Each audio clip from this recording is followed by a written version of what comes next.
Porky, alam ba ang limang daliring ito'y kumakatawan sa bang mahalagang departamento ng ating gobyerno? Yan limang daliring yan? Mismo, Paano nangyari yun? katulad ng malit na to. O yan, yung malit na. Ano yung malit na yan? Ito tinatawag nating Department of Health. Yung malit na yan, Department of Health? Paano nangyari yun? Tinatanong mo ba naman yan? Ito tinatawag nating Department of Finance. Yan, paano naging Department of Finance yan? Diyan nanggagaling yung singsing na sasanlaman kung medyo kinakapos na. Oo nga, ano po. Ito tinatawag nating Department of Education. Education, ha? Paano? Yan ang natuturo. Kahit pa noong hapon, marami na tinuro ito. Makapili yan eh. Ito naman tinatawag nating Department of Justice. Paano naging justice? Kahit wala kang pinag-aralan, tag-mark lang parehas tayo. Ay siya nga, ano? At ang pinaka-importante sa lahat, Yan, ano yung department niya? ito ang Department of Interior. Bakit naging interior? Lahat ng suliraring panloob, pinakikilaman ito. Buisit! Okay. Alam mo, nagsuot tayo ng Philip Plaza?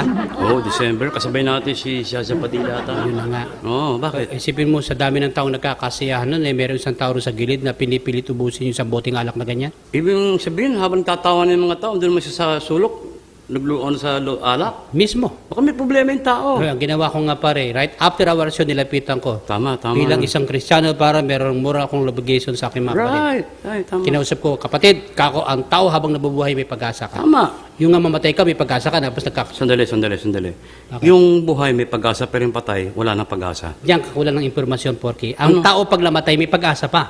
Kalokohan yan. Ang tao, pag namatay, walang nakakano kung ano mangyari sa kabilang buhay. Sige, pagpaligay natin yung matay ka. Teka, bakit ako? Ganyan ka naman. Bakit hindi sila?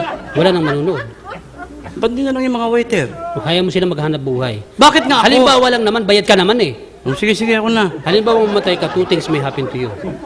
Para kayong maging alabok ng lupa o kayong maging pataba ng lupa. Ganun ba yun? At pag ikaw naging alabok ng lupa, swerte ka. Ba't mo nasabi? Ba ililiparin ka ng hangin pretty around the world hanggat may hangin. Ba, matindi, no? At pag ikaw naging pataba ng lupa, Ano mangyayari? two things may happen to you. Two things na naman. Maaari kayong maging magandang bulaklak, Aha. kaya matagi na po ng kayoy. Ba, punong kahoy. Pag kayo naging magandang bulaklak, maswerte ka, Bakit? kaya halikan ka ng magagandang dalaga. Pakatikim din ng tao. Bullshit. Hmm. At pag kayo naging punong kahoy, Aha. two things may happen to you. Ano? Maaari kayong maging tabla, Tabla? o kayo maging papel. Ba, papel, ha? Pag kayo naging tabla, maswerte ka. Ano mangyayari? Kaya magiging pundasyon ka na maglalakihang gusali. Tulad sa Makati. Oo, Siyempre. tama. At kapag kayo naging papel, Two things na naman yan. two things may happen to you. Ano? Maaari kayong maging papel na sulatan, Sulatan? o toilet paper. Sandali. Parang hindi maganda yung pangalawa. Pag kayo naging papel na sulatan, maswerte ka. Paano mo nasabi? Sa isusulat ang magandang tulain, awitin kahit ang ating saligang batas. Yan, maganda yan. At pag kayo naging toilet paper, Parang ayaw ko na two marinig. things may happen to you. Ano? Maaari kang gamitin ng kababayan sa likuran Aray ko. o sa harapan. Yan, dyan. Sama ako dyan. Pag kayo ginamit ng kababayan sa likuran, maswerte ka. Paano nangyari yun? Malapit ka sa langit-langitan. Abay, oo nga, ano? At pag kayo ginamit sa harapan, pinakamaswerte ka. Ba't mo sasabing? Doon masasabing there is happiness after death. Wow, ang sarap! Pero pansamantala lang yun. Bakit? Pag ipilas ka na yun, simula ng impyerno mo. Yay! Pare, ang bilis talaga ng buwan, ano? Talaga. Isip mo, September, October, November na, araw ng mga patay. Nabanggit mo yan patay, pare. Bakit? Naalala ko pare kung pare ko, dinalaw ko yung pare, araw din ng mga patay. Oo. Binabantayan ba namin 3 puntod?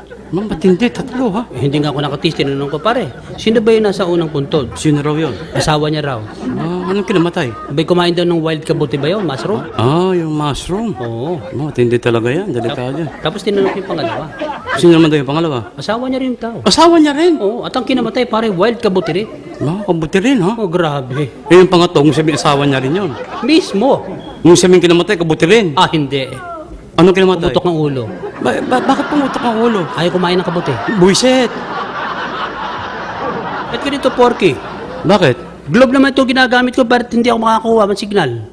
Hindi ka makapag-text? Hindi nga eh. Nasaan ka ba? Sementeryo. Ano nandito? Patay. Mismo! Kaya hindi ka makapag-text. Dead spot. Gets mo? Mismo. Gabi, Yo, galing talaga ng Globe, ano? mismo. Hindi lang yun. Narinig mo na yung bago ng Globe? Alin yun? Yung Globe Kababayan. Oo, Globe Kababayan. Oo. Ano ba ginagawa nun? Yung kahit saan pwede mong ipadala yung pera mo. Kahit saan, Porky? Hindi ba ang anak ko, si Rachel, nasa China? Mismo. Nag-text sa akin pa, kailangan ko ng pera, magpadala ka. Pinadala ko ng pera. Paano mo ginawa? Sinala ko yung cellphone ko. Hmm. Chapi, kilala ka bang gusto mong artista? Bakit pare? Kasi yung kaibigan ko si Ed, yung producer, naghahanap ng leading man may gagawin pelikula eh. Si Ed, producer na ngayon? Oo naman. Abay, pare, rekomenda mo ko. Ikaw? Oo naman. Huwag na, baka mapahiya lang ako. Pare, matagal ko ng panukala sa buhay ko ang maging sikat na artista. Kaya mo ba? Subukan mo ako rito sa harapan ng maraming tao. Gusto mo subukan kita? Subukan mo ako. 3 eksena ito. Sige. Unang eksena, malungkot ka rito. Malungkot ako. Imagine mong iniwan ka ng shota mo, pinindeho ka ganun. Teka sandali. Imagine ko lang, naiiyak na ako. Ayaw mo ata eh. Sige, sige. Kaya mo ba hindi? Kaya, kaya. Ito dialogue mo. Yan. Bakit? Bakit? Bakit mo ko iniwan? Bakit mo ko iniwan? Ready? Ready. Quiet! On! Lights! On! Camera! Rolling! Action!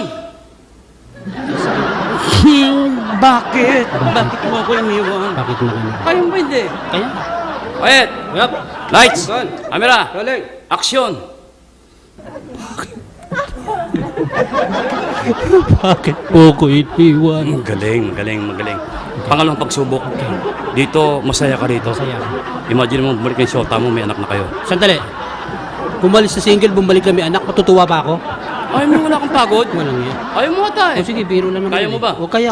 Masaya ka rito. Ayan. Ang dialogue mo, salamat. Salamat. Salamat bumalik ka. Salamat bumalik ka. Ready? Ready. Quiet! On! Lights! On! Camera! Rolling. Action! Salamat bumalik ka. Galing, galing. Huling pagsubok. Pagsasamahin natin yung kaya ba? Malungkot tsaka masaya. Pagsasamahin natin. Huling pagsubok. O sige, Ang dialogue mo rito, Ayan. napapano ko. napapano ko. Ready? Ready. Quiet! On! Lights! On! Camera! On! Action! Napapalo ako. Malungkot. Napapalo ako. Masaya. Napapalo ako. Napapalo ako. Malungkot. Napapalo ako. Masaya. Napapalo ako. Napapalo ako. Wala, sisira na ng ulo. Pare, minsan sinamahan ako ng barkada ko. Saan? Cebu. Pumunta ako ng Cebu eh. Bibili ka ng mga danggit. Oo, sabi niya sa akin, dito sa Cebu, akong bahala sa'yo. Sabi Oo, niya. oo. Ang ginawa pa rin, umibot kami ng gabing yun eh. Manamasyal kayo, ha? Masyal kami. Sa akin nakarating. Tapos punta kami ng massage parlor. Ay, tadtaran. Oo, siyempre, alam mo na. Matindi. Tapos pagdating na pare, sinulubong ko ng attendant. Ang ganda ng attendant. Alam mo naman siya mga mistisa ko. Siyempre. Tapos sabi sa akin, Sir, good evening. O, sabi niya, Bisaya ka, Bisaya rin ako, day. Sabi, Sir, anong gusto niyo mo? Kanang soup o moderate? Pagkat saya. Sabi ko, bihira ako babae. Hindi naman kailangan na porket Bisaya tayo, hindi tayo marunong magsalita ng English. Hindi yung soup, soft and moderate. Yan, Kana ba? tama. Di ba, Sir, kanang soup ba? Kanang soup-supon ba? Diretso na lang ta. Wiset. Nabanggit mo yung Sibong yan. Oo. May kapitbahay namin, tiga Cebu yun eh. Minsan nagkakagulo dumating yung anak. Narinig ko sabi, Nay, may trabaho na ako. Siya nga ba anak? Saan ka nagtatrabaho? Sa Pocket Bell ba? Pocket Bell, ha? Ano yung Pocket Bell? Yan ba yung sa Globe? Dili na yung Pocket Bell. Bukita Bilag ba? Sabi, Oh. naalala mo yung uncle kong napunta ng Saudi? Oo naman. Oh. Dumating na eh. Mhm.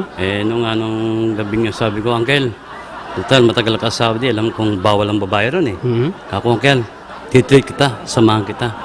Sabi niya, Porky, pagdating sa babae, wala kang sinabi sa akin. Oo naman. Paano mo sabi ng Uncle? Kung gusto mo, subukan mo ako. Paano? Pumunta ka ng kasa. Kumuha ka ng babae. Pagkatapos mong, manin mo yung eng-eng. Paamoy mo sa akin, huhulaan kong pangalan tsaka lugar. Amoy lang? Sabi ko, Uncle, kalokohan yan. Matindi. Mamayang gabi, subukan mo. Kinagabihan pare, pumunta ako ng Misericordia. Oo. Kumuha ko ng babae. Ne, anong pangalan mo? Mercy. Ne, pwede bang pagkatapos natin, aning pala yung eng-eng mo? Bakit to? Souvenir. Ito nung pauwi na ako. Uncle! Dito na ako. Amuyin ko. Sabi ng uncle ko, si Mercy ng Misericordia. Wow, amoy lang nakuha na. Gulat ako. Ang galing. Sabi ko, uncle, nakachamba ka lang. Ayan. Subukan mo ko uli. Ayan. Mamayang gabi uli. Ayan. Napunta ako ng Quezon City. Quezon City. Sabi ko, ne, anong pangalan mo? Rosie. Wow. Rosie, pwede mamaya pag ganun ng eng-eng, ha? Sige ho. Parang pauwi na.